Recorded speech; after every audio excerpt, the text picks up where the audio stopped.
I'm a really patient person, but I am so over all this waiting.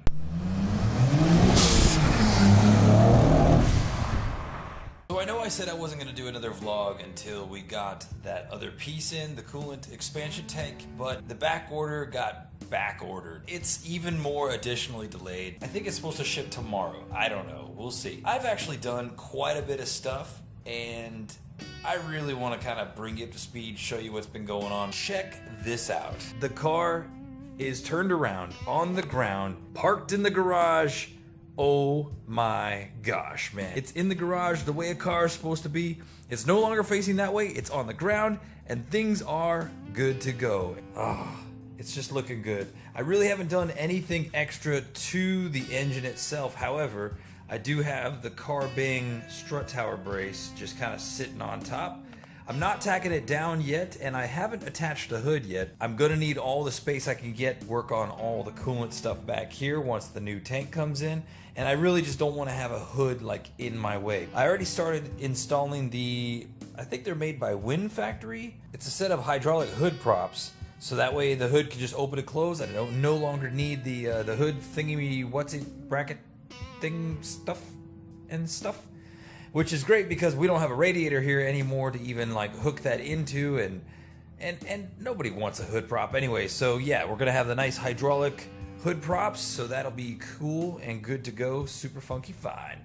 One other thing that's come along is, check this out. The interior is completely put together, man. Everything is back together. When everything's said and done, maybe I'll kind of take the carpet out and show you how I organize the computer and everything like that. But yeah, man, the interior is all put together and ready to go, man. Everything ended up fine. I talked about how the transmission is ½ an inch back, but look, if you look at the shift knob, the way it ended up in the orientation, it looks just fine. No complaints at all, and it shifts perfect, man. The drive shaft is installed. Everything is good to go with the drive shaft. I talked about how I needed to have some custom work done to shorten it up a little bit. Everything ended up fitting perfect. I posted up a little bit of, I put something up. Oh man, bro,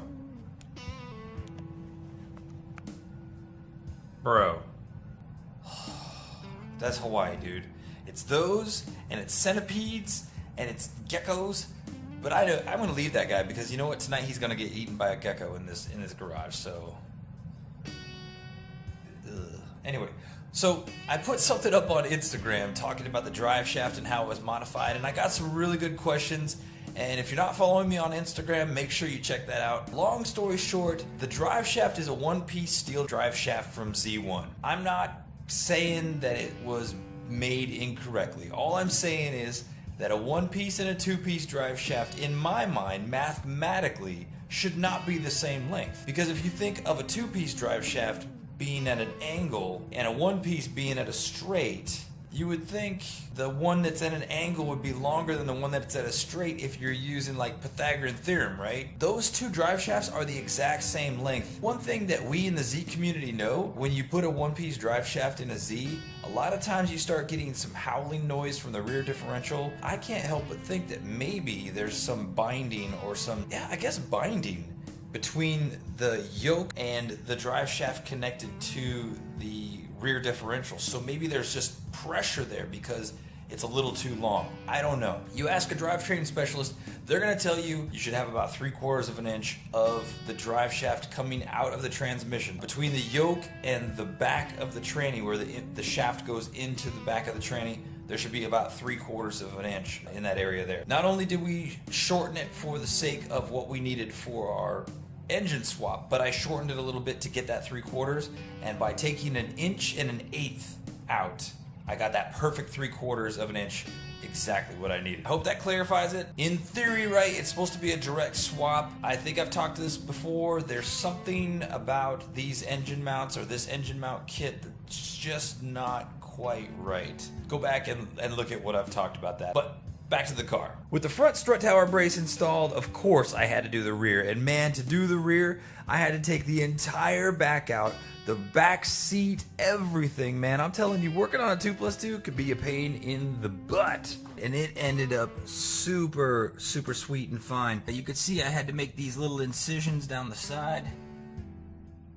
Rounded them out with a little bit of rubber hose, and yeah, man, it ended up looking nice and fine, super sweet, super fly. Another thing that I've accomplished, obviously, with the car turned around, the brakes are done, the clutch is done, and let me tell you what, man, the clutch pedal, the amount of throw that it puts into the throwout bearing is amazing. There's lots of good travel. Super excited that the entire clutch system is really good. I won't know for sure exactly how that throw translates into pedal feel until we start driving the car, and so for that reason, all the interior is back together except for the floor of the driver's side, so that I can make adjustments to the throw of the clutch and the brake pedal. Everything else is back together. Tranny's filled up, obviously. Everything's rock solid, nothing's leaking. It's good to go. There's a couple other things that I've gone ahead and ordered. After the coolant is done, the very last step is to get the exhaust done. And I thought, you know what? If I'm gonna get the exhaust built, I need to be prepared for the next step, right? A few steps down the road. One of those being the installation of our wideband O2 sensor. I went ahead and ordered the X Series inline wideband controller. This thing is perfect because I am not a big fan of having gauges in the car. I went ahead and ordered this guy. It comes with this little, I don't know if you could see it, this like control module that handles all the translation of the wideband, and then it feeds signals to the Haltech ECU. We'll actually wire this wideband into the same exact auxiliary port dealio that we did with our fan and our boost controller. It's just, we'll just be putting it in the specific ports that are needed for this. So wideband is here and good to go. Here in Hawaii, we have to have a safety inspection on the car. My safety inspection is due in October, so at the very least, I have to have this, or yeah, at the longest, I have to have this done by October. Yeah, I guess you could say this is kind of a necessary thing. I had to install the oil cooler and piping for the intercooler and all that other stuff. One thing I had to remove was the window washer fluid reservoir, and I don't know what a lot of people do when they do this kind of swap, what they do with that window washer fluid reservoir. One thing that they do check when you do your safety inspection here in Hawaii is they actually check that your window washer sprayer things spray window washer fluid. We need to replace that, and I think I found a really cool product that's gonna work. There's a lot of things out there. I chose to go with this Motocraft. It's a genuine Ford part. I'm not really sure what Ford vehicle it goes with. Here we go. Pretty good dimensions. I think it's roughly 6.5, 7 inches by 6.5 or 7 inches by about 3 inches, and it's got a built-in pump. There's the output right there, and this whole thing was about $32 on eBay.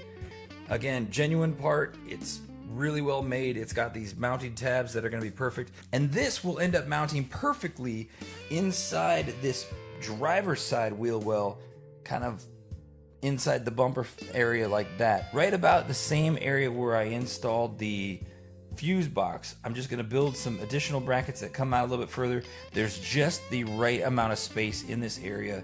If I mount it a little bit lower, I might be able to fill it through the light opening here, but then you're going to see it through the opening in the front bumper. We don't want to do that. That's one thing I'm going to be working on this week, and extending not only the electrical lines but the tubing from that side of the car in that corner around the front to this side, and we'll get this all good to go so I can pass inspection here in Hawaii. One more toy on the shelf. I haven't even opened it. RB26. That's what the package says, man. I debated about whether or not I wanted to go ahead and get this piece, so I started doing some Google searching on pictures of other cars that have this installed. Whether I leave it as a permanent thing or a temporary thing, I don't know yet. I know there's mixed opinions on this. From the pictures I saw, I think it's gonna look really good in this particular car with this setup. So let's check this out. I ordered it from Right Hand Drive, Japan. Oh snap, this looks awesome. Oh snap. Dude, this is gonna look so good. Oh yes. That looks sick. I'll tell you what, let me mock it up real quick. Amici, it is just loosely mocked up. And I like it. I definitely like it a lot, man. I think it looks cool. And I know, again, the naysayers are gonna say, BC, dude, you've got stock cam gears. They're not adjustable, they're not flashy, they're not pretty, they're not beautiful. Freaking what the heck? Dude, the what the heck is that I don't know why, but there's something about this engine that just looks really good from here back, and not having this big dull bulbous cover on the front. There's just something about the engine looking more complete to me without this big bulbous cover. If I hold up the stock cover right now, okay, and let me just try and kind of like, you know what I mean? Something like that. It just, I'm not sold on it, man. I'm sold on this. I'm sold on, for my particular setup, I'm sold on this. Whether this stays on here as a daily driver, I don't know, because of course you're gonna get belt dust and stuff inside there. I don't know if the plastic will discolor. This might just end up being a show item, but I think for now, I'm gonna go ahead and put it on.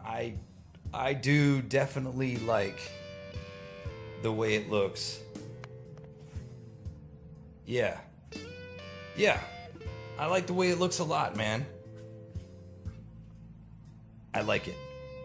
And also, in the meantime, the things you do when you're bored, I went ahead and polished the CAS. So once this polished CAS is now in play, bruh, I'm telling you, man, it's gonna look good.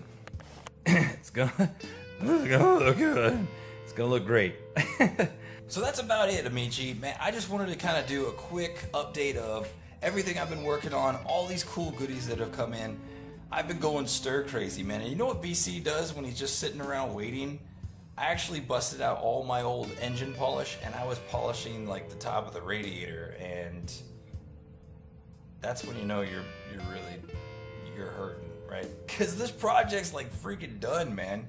I've been working like crazy, and I can't leave you hanging anymore, man. I want to show you what's been going on because there's so much good stuff. This coolant bottle hopefully comes quick. I hope it gets sent out tomorrow. I hope I get a notification email that says your item has been shipped. That'll be amazing. I hope it's not delayed anymore.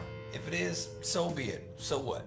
But as soon as we get that coolant tank in and I finish doing the hose reroute and get that joker installed, get this thing full of coolant, start it up and make sure it's running nice and smooth like it already has, and we know that for sure, Amici, the next step is to rent a trailer. My buddy down the road's gonna lend me his truck, and we're hauling it over to the exhaust place and getting this car finished, man, and then we're on the road. Maybe with some luck, the next time we're together, we're driving.